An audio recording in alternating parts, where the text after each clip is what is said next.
Bismillahirrahmanirrahim. Well, lecture number 25. I am Dr. Sarfaraz Ali. It's our lecture number 25. Introduction to Remaining Battery is our course title. तो guys हम पढ़ रहे थे इससे previously covariant derivative. हमने covariant derivative की different forms पढ़ी हैं। हमने कोवेरिएंट डेरिवेटिव फाइंड किया है, हमने उसके सॉल्यूशंस फाइंड किए हैं। हमने कोवेरिएंट डेरिवेटिव जो है वो वेक्टर का फाइंड किया है, मीन सिंगल इंडेक्स का फाइंड किया है, मीन ए आई कंट्रावेरिएंट फॉर्म में किया है और हमने कोवेरिएंट फॉर्म में किया है। इसी तरह हमने ये जो था कोवेरिएंट डेरिवेटिव था ये 2 इंडेक्स पे फाइंड किया था। इसी तरह हम 3 इंडेक्स का भी फाइंड कर सकते हैं, 4 इंडेक्स का फाइंड कर सकते हैं। ये हम प्रीवियस लेक्चर में कर चुके हैं। तो आज हम वो कोवेरिएंट डेरिवेटिव के कुछ रिजल्ट्स देखेंगे कि कोवेरिएंट डेरिवेटिव डिफरेंट एंट्रीज पे अप्लाई हो तो फिर क्या बनता है। तो मेरे पास पहली टर्म जो है एक थ्योरम है, कहते हैं prove that covariant derivative with respect to x k of the following tensors are zero. तो ये यहाँ पे डिफरेंट क्वेश्चंस दिए हुए थे। तो इसमें मैंने सबसे पहले लिए है एक मीट्रिक टेंसर दिए है, metric tensor G A P, उसका जो कोवेरिएंट डेरिवेटिव है वो जीरो होगा।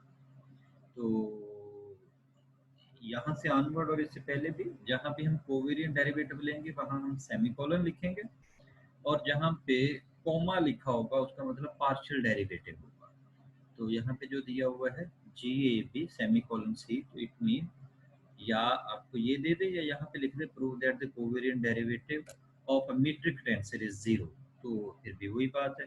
अगर मैथमेटिकली लिख दे तो g A b semicolon c is equal to zero. तो जैसे गाइस आपको डेफिनेशन का पता होगा, कोवेरिएंट डेरिवेटिव की डेफिनेशन क्या है? The covariant derivative of GAB with respect to C is given as. अब मैं यहाँ पे एक लम्हे के लिए ये कंसिडर करूंगा कि ये जीएबी हमारी मीट्रिक नहीं है, वो भी जर्नल टेंसर है। अब यहाँ पे हम इसको जर्नल टेंसर के तौर पे ट्रीट कर रहे हैं, हम इसको मीट्रिक कंसिडर नहीं कर रहे हैं। हम एक कोई भी टेंसर 2 इंडेक्स टेंसर ले रहे हैं कोवेरिएंट फॉर्म में। तो वो जो कोवेरिएंट फॉर्म में टेंसर है उसका हम लेना चाह रहे हैं कोवेरिएंट डेरिवेटिव। यहाँ पे आप मिक्स ना कीजिएगा, जो मैं दो बातें करता हूँ, कोवेरिएंट डेरिवेटिव और कोवेरिएंट टेंसर।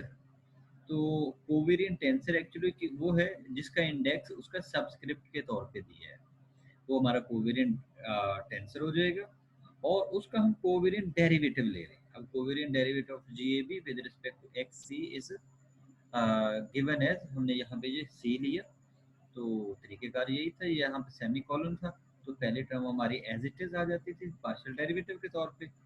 अगर हम कोवेरिएंट डेरिवेटिव ले रहे हैं तो ये जो साइंस थे ये नेगेटिव आते हैं, अगर हम कंट्रावेरिएंट ले रहे हैं तो हमारे पास ये दोनों पॉजिटिव आते हैं। तो कंट्रावेरिएंट वाला भी करेंगे क्वेश्चन, यहाँ पे कोवेरिएंट वाला पहले कर लेते हैं। तो यहाँ पे देखें ये g A B semicolon C is equal to g A b comma c minus, ये आपके पास क्रिस्टोफल सिंबल है m a c g d m. यहाँ पे देखिएगा, चले मैं पहले दूसरी टर्म भी बोल दूँ, minus Christoffel symbol B C M और जी ए एन। यहाँ पे देखिए हमने एक्चुअली किया क्या, मैं आपको मैथमेटिकली एक दफ़ा ये लिख के दे देता हूँ। हमने एक जब भी ये लिखना है, फॉर एग्जांपल ये हम लिख रहे थे, पहली टर्म का तो इश्यू नहीं होता, मैं दूसरी टर्म के लिए आपको लिख के दे देता हूँ। हम इसे लिखेंगे क्रिस्टोफल सिंबल जी माइनस क्रिस्टोफल सिंबल जी। तो यहाँ पे देखिएगा हमारी मेन टर्म है जी, उसके साथ 2 इंडेक्स है। मैं एक में पहले में ए को मूव करवा देता हूँ, दूसरे में बी को मूव करवा देता हूँ। मैं यहाँ पे उसकी स्पेस छोड़ देता हूँ, यहाँ पे एक्चुअली हमारा बी था और इसके यहाँ पे ए था। तो जब हम कोवेरिएंट डेरिवेटिव ले रहे हैं तो यहाँ का ए शिफ्ट हो गया यहाँ पे, यहाँ पे कोई भी ए बी सी के अलावा हमने फैक्टर लेना था, वो फैक्टर हमने यहाँ पे एम लिया। ये एम जो अपने पास से लिया है ये एम कॉन्ट्रैक्ट होना चाहिए डायगनली, तो ये डायगनली कॉन्ट्रैक्ट हो गया। यहाँ पे जो दूसरी टर्म बची थी वो हमने लिख दी सी, तो यहाँ भी सेम उसी तरह वही ये एम लिख दिया। यहाँ पे ये कंपल्शन नहीं है कि आप हर दफा एम ही लें, दोनों टर्म में एम लें, आप ये एम चेंज कर सकते हैं। तो यहाँ पे देखिएगा ये एम आपने वहाँ पे डायगनली क्रॉस करना था तो यहाँ पे आ गया, यहाँ पे बी और सी आ गया, तो ये हमारी सेकंड टर्म। ओके, तो ये हमारे पास लिखने का इसका तरीका था। ओके, तो नेक्स्ट अब ये है, अब सिंपली सॉल्व करें, इसमें कोई नए रॉकेट साइंस नहीं है। ये जी जो है बी एम, ये मैंने यहाँ पे पहले लिख दिया इस टर्म में, ये जी बी एम लिख दिया, और ये जो है क्रिस्टोफल सिंबल एम ए सी। अब इसके लिए हमें क्रिस्टोफल सिंबल का फार्मूला चाहिए था। अब मैं दोबारा लिख देता हूँ, इन जनरल फॉर्म लिख देता हूँ। हमारे पास क्रिस्टोफल सिंबल जो है आई जे के, इस फॉर्म में अगर दिया है, एबीसी में भी दिया हो तो कोई ऐसा इश्यू नहीं है। उसके मुताबिक हमने लिखना था 1/2 जी, ये जो आई है ये इस हेड पे चला जाएगा, और यहाँ पे इंडेक्स हम कोई भी अपने पास से यूज कर लेते हैं, एम यूज कर लें, एन यूज कर लें, यहाँ पे जो टर्म यूज की हुई है वो रहने दें, इसके अलावा कोई यूज कर लेते हैं। डी नहीं था तो मैं इसको डी लिख देता हूँ। अब बाकी सेम उसी तरह, ये जी, एक्चुअली मैं ये कहना चाह रहा हूँ कि आप इंडेक्स को देख के परेशान ना हो कि जी हमने तो कोई और मेमोराइज किया हुआ था, यहाँ पे हमें कुछ और करना पड़ गया। तो नो प्रॉब्लम, आप सिंपली उसका इंडेक्स देखें। ये जो नीचे इंडेक्स है, ये इंडेक्स नेगेटिव वाले के साथ दोनों टर्म्स एज इट इज, और कॉमा दे के जो इंडेक्स हमने अपने पास से लिया था, अपने पास क्या लिया था, डी, ये आ जाएगा। अब उसके बाद यहाँ पे एक एक लिख दें, ये जे डी के, और ये के डी है।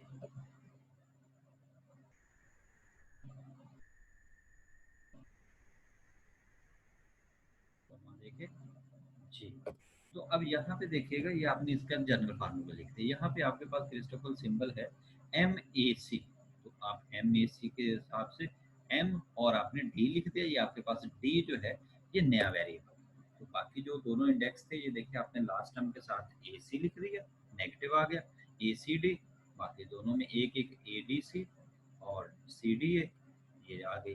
अब यहाँ पे एम डी सी, तो डी सी के लिए वही लिख दें, ये लास्ट टर्म नेगेटिव वाली आपकी डी सी हो जाएगी, कॉमा देके आपने डी लिखा, और ये टर्म। आई होप कि आपको इसकी समझ आएगी इस स्टेप की। अब नेक्स्ट पे मूव करते हैं। अब देखें आपके पास यहाँ पे ये टर्म और ये टर्म, ये दो टर्म्स हैं, इन दोनों में एम जो है वो कॉन्ट्रैक्ट हो रहा है, इन दोनों में भी एम कॉन्ट्रैक्ट हो रहा है। तो पहले ये टर्म जो थी हमारी जी ए बी कॉमा सी, वो हमने एज इट इज लिख दी, माइनस, अब ये जो 1/2 था इसके साथ मर्ज हो गया, तो यहाँ पे ये डी से डी कॉन्ट्रैक्ट हुआ, तो बाकी जो टर्म बची वो डेल्टा डी सी, डी और बी, यहाँ से ये डी और ये बी बच गए। बाकी ये सारी टर्म एज इट इज आपने पुट कर दी, -1/2 ये एज इट इज आ गया, यहाँ से डी और ए ये आ जाएगा। ओके जी, हमारा ये स्टेप कंप्लीट हुआ। इसके बाद हमने करना ये है, हम ये जो डेल्टा है, हम ये अपने आंसर में नहीं चाहते, हम चाहते हैं ये किसी तरह खत्म हो जाए। तो अब हमारे पास दो ऑप्शन है, डी, इस डी को, इस डी को बी पुट कर दें या बी को डी पुट कर दें, यहाँ पे डी को ए पुट कर दें या ए को डी पुट कर दें। क्यों? अगर तो ये सेम होंगे तो 1 होगा, अदरवाइज 0 होगा। हम यहाँ पे इनको सब्स्टिट्यूट कर देते हैं। हम कहते हैं put D is equal to B in second term and D is equal to A in third term. Actually आप सेकंड और थर्ड कह सकते हैं, या इसे फर्स्ट सेकंड कह लें, आपकी पहली टर्म तो एज इट इज है। तो आपने, मैं दोबारा मूव कर देता हूँ, यहाँ पे इस डी को डी पुट किया, जब डी को पुट किया तो ये टर्म तो आपकी 1 हो जाएगी, यहाँ भी डी की जगह पे बी आ जाएगा, ये बी हो जाएगा, ये बी हो जाएगा। यहाँ पे सेम इसी तरह आप इस डी को ए पुट कर रहे हैं। एक्चुअली डी को हम क्यों कर सकते हैं, इसलिए कि डी हमारा डमी इंडेक्स है। देखिए डमी इंडेक्स क्या था, तो किसी भी टर्म में 2 दफा आ रहा है, यहाँ से देखिए ये कॉन्ट्रैक्ट हो जाते हैं, कैंसिल हो जाएगा। तो यहाँ पे आप इस डी को ए पुट कर दें तो ये ए हो जाएगा, यहाँ पे डी की जगह पे आ गया और ये ए आ गया। अब देखें आपके पास क्या बना, आपने ये सारी सब्स्टिट्यूशन की, तो तो लेफ्ट साइड जो थी ये ओके, यहाँ पे आपका ये कॉमा लिखा हुआ गया है, हम कॉमे की बजाय ये जो है ये टर्म आपकी सेमी कॉलन है। ठीक है जी, मैं चलिए इसे और हाईलाइट कर देता हूँ। ये टर्म हमारी semicolon G A B semicolon C is equal to this term is G A B comma C minus 1/2। तो ये टर्म आ गई। अब इन दोनों टर्म्स को ओपन करके लिखें इसको, ये तीनों टर्म्स हमारी आ गई। यहाँ पे ये नेगेटिव हो गई, ये नेगेटिव हो गई, और ये ए सी वाली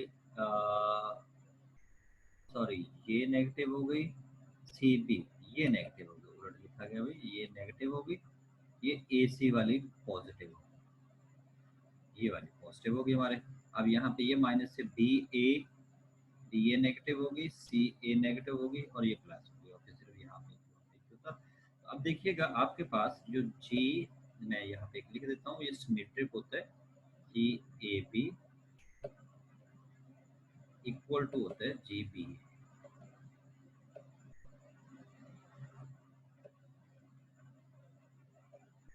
जब ये सिमेट्रिक है तो g A b is equal to d a होगा। ए बी हम सिंबॉलिकली लिख लेते हैं, एक्चुअली हम कोई भी इंडेक्स लिख सकते हैं, ए बी सी डी कुछ भी ले लें, आई जे के ले लें, हर इंडेक्स के लिए आपके पास आंसर जो है ये सिमेट्रिक हो।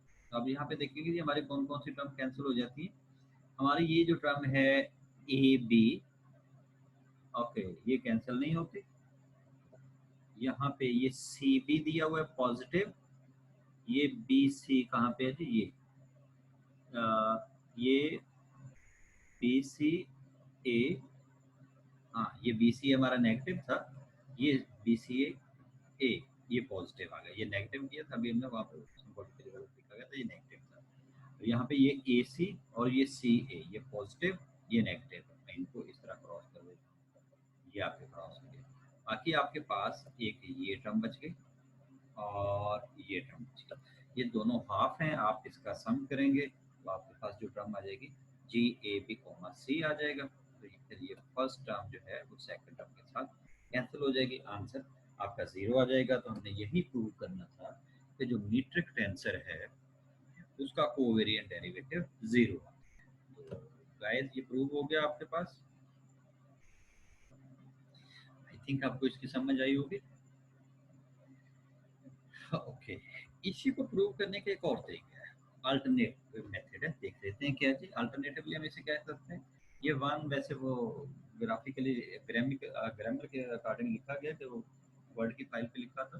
तो जी I J semicolon K is equal to 0 हम प्रूव करते हैं। प्रूव करने के लिए सेम वैसे ही जैसे पहले लिखा था, the covariant derivative of G I J with respect to x K given as, हमने वही फार्मूला लिख दिया, दोनों नेगेटिव की टर्म जो उधर लिखा था वही यहाँ पे लिख दिया। एक टर्म का हमने फर्क किया, वहां पे हमने ए बी सी लिया था, यहाँ पे हमने आई जे के ले लिया, ताकि आपका सिंबल या ये जो इंडेक्स है उसमें आप कंफ्यूज ना हो, तो आप इनको जैसे चाहें चेंज कर सकते हो। आपके पास ये जो टर्म है ये G I J semicolon K is equal to G I J comma K आ जाएगा, माइनस ये आपके दो क्रिस्टोफल सिंबल की टर्म आ गई। अब क्रिस्टोफल सिंबल में यहाँ पे देखिएगा ये एम से ये एम अगर कॉन्ट्रैक्ट हो जाए तो ये टर्म आपके पास फर्स्ट काइंड क्रिस्टोफल सिंबल नहीं आ जाएगा, ये जे यहाँ पे मर्ज हो जाएगा, तो ये आई के कॉमा जे हो जाएगा। और यहाँ पे ये एम जो है एम से कॉन्ट्रैक्ट हो जाए तो ये जे के सॉरी ये गलत लिखा गया, सिर्फ कंपोजिंग में इशू है, ये जे के आई आ जाएगा। ठीक है जी, यहाँ से देखिएगा ये जे के आई आ गया, ये आई के जे आ गया। अब ये दो टर्म्स तो आ गए। अब ये जो दो टर्म है, ये जो टर्म है, ये जो टर्म है, ये किसके इक्वल है, ये आता है सम ऑफ दीज टू टर्म्स के। आपके पास ये दो टर्म्स हैं, इनको आप, ये दो क्रिस्टोफल सिंबल्स हैं, इन दो क्रिस्टोफल सिंबल्स को यहाँ भी आपका वो पाई होगा, इन दो क्रिस्टोफल सिंबल्स को आप एड अप करें तो आपके पास ये टर्म बचती है, आप इसे चेक कर सकते हैं। तो ये आपकी ये फर्स्ट कैंसिल, थर्ड कैंसिल हो गया और सेकंड से फोर्थ कैंसिल, तो आपके पास आंसर 0 आ जाएगा। तो ये हमने कोवेरिएंट डेरिवेटिव को 0 प्रूव कर दिया कि covariant derivative of metric tensor is 0। ये आप पहले तरीके से भी सॉल्व कर सकते हैं, दूसरे तरीके से भी सॉल्व कर सकते हैं, it's up to you. Next देखते हैं जी, ये तो हमने किया मीट्रिक टेंसर। अब हम लेते हैं कि अगर मीट्रिक टेंसर का इनवर्स दिया फिर क्या सीन होगा। तो मीट्रिक टेंसर का जो इनवर्स है वो भी जीरो आना चाहिए। जब हमने बात किया थी कि मीट्रिक टेंसर जो है उसका कोवेरिएंट डेरिवेटिव जीरो है, तो उसमें तीनों टर्म्स शामिल हो जाएंगे। मीन मीट्रिक टेंसर इन कोवेरिएंट फॉर्म, मीट्रिक टेंसर इन कंट्रावेरिएंट फॉर्म, और मैं सिंबॉलिकली कह रहा हूँ metric tensor in mixed form. तो मिक्स्ड फॉर्म में कौन सा आ जाएगा, आपके पास मीट्रिक जो है वो मिक्स्ड फॉर्म में लिखी नहीं जाती, तो हम जी लिखने की बजाय उसकी जगह पे हम लिखते हैं डेल्टा। तो डेल्टा आई जे आप उसको भी प्रूव करेंगे। तो यहाँ पे पहले हम इनवर्स वाली फॉर्म कर लेते हैं। तो यहाँ पे इसको आप पहले तरीके से भी सॉल्व कर सकते हैं, दूसरे तरीके से भी सॉल्व कर सकते हैं। पहले दूसरे का मतलब, पहले जैसे हमें वो सारा क्वेश्चन था, वो सारे टर्म को हमने मीट्रिक टेंसर में या शिफ्ट किया, उसके बाद सॉल्व किया। या यहाँ पे जैसे दिया हुआ है ये जी आई जे कॉमा के प्लस क्रिस्टोफल सिंबल आई के एम जी आई एम, यहाँ पे देखिए आपका ये एम से एम कॉन्ट्रैक्ट हो जाए, सॉरी ये जे हो, ये जे है। तो ये आई आ गया, यहाँ पे जे प्लस क्रिस्टोफल सिंबल जे के एम आई एम आ जाएगा। तो यहाँ पे ये जो टर्म है जैसे अभी हमने उसमें लिखा था पिछले क्वेश्चन, सेम उसी तरह ये जी आई जे कंट्रावेरिएंट फॉर्म जो है वो इक्वल टू दिस वन हमने लिख दिया। तो यहाँ पे ये जो दोनों टर्म्स हैं, इन दोनों टर्म्स को फिलहाल हमने जैसे लिख लिया, जैसे यहाँ पे लिखा हुआ था वही टर्म्स यहाँ पे लिख ली। हाँ देखिएगा एक डिफरेंस था, जब आप कंट्रावेरिएंट कर रहे हैं तो ये दोनों टर्म्स एडिशन के फॉर्म में हैं। ओके, तो अब ये जो टर्म है, अब एक्चुअली ये सॉल्व करना थोड़ा डिफिकल्ट लगेगा कि आपने कॉम्पैक्ट फॉर्म को एक्सपेंड करके लिखना है। एक्सपेंडेड फॉर्म को कॉम्पैक्ट करना हो रिलेटिवली आसान होता है कि आप दो टर्म से उन्हें प्लस माइनस करें जैसे भी है, तो आसान हो जाता है। इसमें थोड़ा सा आंसर डिफरेंट हो जाता है। तो यहाँ पे ये जो टर्म है ये इक्वल टू होती है माइनस क्रिस्टोफल सिंबल इस इन्हीं के अकॉर्डिंग। ये आई जे के था तो वो भी तीन इंडेक्स है, ये जे यहाँ से m और m आपका कॉन्ट्रैक्ट हो जाए तो इसके इक्वल आ जाएगा, ये आ जाएगा। तो इन चारों टर्म्स को आप ये जे एम और ये जे एम नेगेटिव की टर्म और पॉजिटिव ये टर्म आपके फर्स्ट और फोर्थ ये जीरो। ठीक है जी, इस तरीके से कर लें। या दूसरा तरीका जैसे पहला क्वेश्चन किया था, आप इसकी वैल्यू लिखें और फिर कॉन्ट्रैक्शन कर लें, उस कॉन्ट्रैक्शन से भी आपका ये सोल्यूशन आ जाएगा। इस तरीके से करना चाहें तो पहले फिर इन दो को प्रूव कर लें कि क्या ये वाकई इसके इक्वल आता है। बात एक ही है जी। तो इसके बाद है हमारे पास नेक्स्ट फॉर्म। नेक्स्ट है जी, अगर आपको कोवेरिएंट फॉर्म दी हो, mean delta i J semicolon के दिया है, तो फिर ये कहते हैं जी इसका कोवेरिएंट डेरिवेटिव भी जीरो आना चाहिए। तो इसका पहले सबसे पहले हम फार्मूला लिख लेते हैं। फार्मूला क्या है जी, covariant derivative of delta i j, इसको हम क्रोनिकल डेल्टा भी कह सकते हैं, with respect to some x k as. ये आपने लिखा partial derivative minus Christoffel symbol m j k i M और ये आई के एम एम जे। अच्छा यहाँ पे ये मिक्स्ड फॉर्म था, जब आपने कंट्रावेरिएंट टर्म को यूज किया, कंट्रावेरिएंट मीन जो हेड पे दी हुई थी जो आपका सुपरस्क्रिप्ट था, जब आप उसको यूज करेंगे तो या उसको मूव करेंगे तो आपका जो क्रिस्टोफल की टर्म है वो पॉजिटिव आएगी। जब आप सबस्क्रिप्ट को यूज करेंगे या कोवेरिएंट फॉर्म को कहूँगा, तो फिर आपके पास जो क्रिस्टोफल सिंबल की टर्म है वो माइनस आएगी। तो आपके पास ये दो टर्म्स आएगी, एक प्लस की एक माइनस। ओके, तो अब पहली टर्म में अगर सिर्फ मैं यहाँ पे देखता हूँ, ये मेरे पास क्रिस्टोफल सिंबल है, सॉरी क्रोनिकल डेल्टा है। क्रोनिकल डेल्टा की टर्म दी हुई है आई जे कोमा के। अब पार्शियल डेरिवेटिव लेना है हमने के से। अब डेल्टा की जो वैल्यू है वो हमारे पास या तो वन होगी या जीरो होगी। अब दोनों केसेस में ये हमारे पास कांस्टेंट होगी। अगर फॉर एग्जांपल मैं कहता हूँ आई और जे इक्वल है तो फिर वन आ जाएगी, वन का डेरिवेटिव हम किसी भी वेरिएबल से लेंगे तो जीरो आ जाएगा।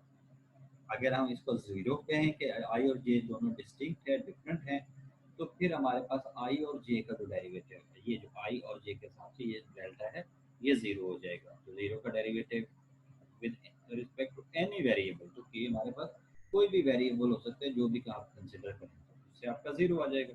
तो इसका आंसर ये जीरो है, तो आपकी ये टर्म जीरो। अब आ जाए यहाँ पे, तो यहाँ पे ये m से ये m कॉन्ट्रैक्ट हो जाएगा, इस m से ये m कॉन्ट्रैक्ट हो जाएगा।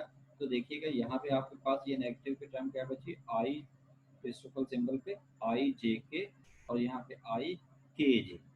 अब क्रिस्टोफल सिंबल जो है वो लोअर इंडेक्स में वो सिमेट्रिक होता है। यहाँ पे जे के है, यहाँ पे के जे है, ये हमने पहले प्रूव किया हुआ है कि क्रिस्टोफल सिंबल जो है वो अपने लोअर इंडेक्स में सिमेट्रिक होता है। तो अगर ये सिमेट्रिक है तो ये दोनों टर्म सेम कंसीडर हुई, तो ये दोनों कैंसिल हो गई, तो आपका आंसर जीरो आ गया। तो यही हम प्रूव करना चाह रहे थे कि हमारे पास जो मीट्रिक टेंसर है उसका कोवेरिएंट डेरिवेटिव जीरो है। हमने मीट्रिक टेंसर की तीन डिफरेंट फॉर्म्स की हैं कि आपके पास ये क्रिस्टोफल सिंबल जो है, सॉरी मीट्रिक टेंसर जो है वो कोवेरिएंट फॉर्म में दिया हो, उसका इनवर्स दिया हो, या ये मिक्स्ड फॉर्म टेंसर की फॉर्म में दिया हो। ये तीनों केसेस में कोवेरिएंट डेरिवेटिव जो है वो जीरो है। आई थिंक जी आपको इसकी समझ आई होगी। So I think it's enough for this lecture.